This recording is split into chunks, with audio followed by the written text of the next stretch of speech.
In this video, I will show you how to make one block skyblock server in Aternos.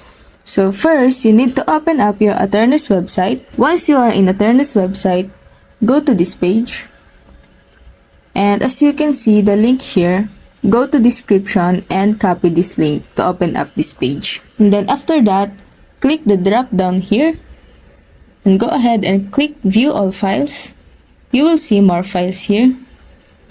And then click one block original, so any version can be downloaded. So go ahead and click on download. And then once you click download, choose files here in your file and then click on save. Then wait it to finish until downloaded. And once it's done, go back to our Aternos server. Then go ahead and click on create.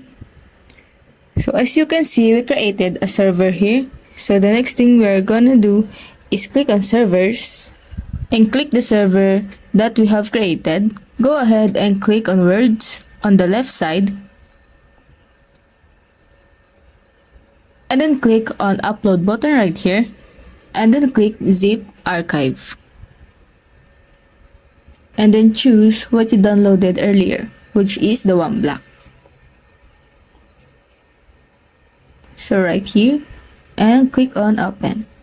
And then wait for it to loading.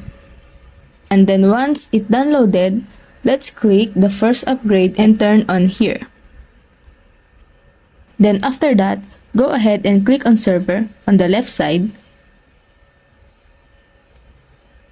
And then go ahead and click connect. And then click OK. And then once it's done, go ahead and click on start. Then click yes, I accept the EULA. Click on OK. Then wait for it to loading. So click on allow. So here you can see how many percent it completed. So wait for it until it completed. And now you can use the server that we downloaded earlier, which is the one block. Thank you for watching. If it helped you, please like and subscribe.